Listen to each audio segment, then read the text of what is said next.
Hi, I am Bana. I am a student in English Department, College of Education at University of Raparin in this year. Bologna process, one of the success process that Raparin University, one of this university, following it. And I am so satisfied in this process that I study to it, because it has many advantages. One of these advantages that make opportunity to students, to learners, to demonstrate their skills, their ability. Hi, my name is Diden. I'm a student at University of Raparin, College of Education, English Department in the first year. I'm here to talk about the Bologna process, and I'm very interested in Bologna process because our department follows this system.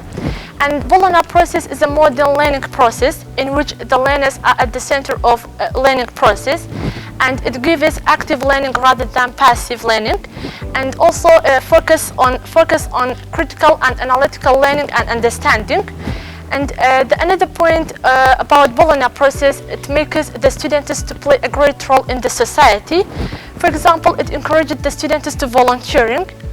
Hi, my name is Hozan. The thing about this system is that it connects you to technology, useful program that's called Google Classroom, and it helps the students to have their course books. Finally, I'm very interested in this process, and I believe that it's going to be the best system that has ever been used in Kurdistan. And that's it. Bye.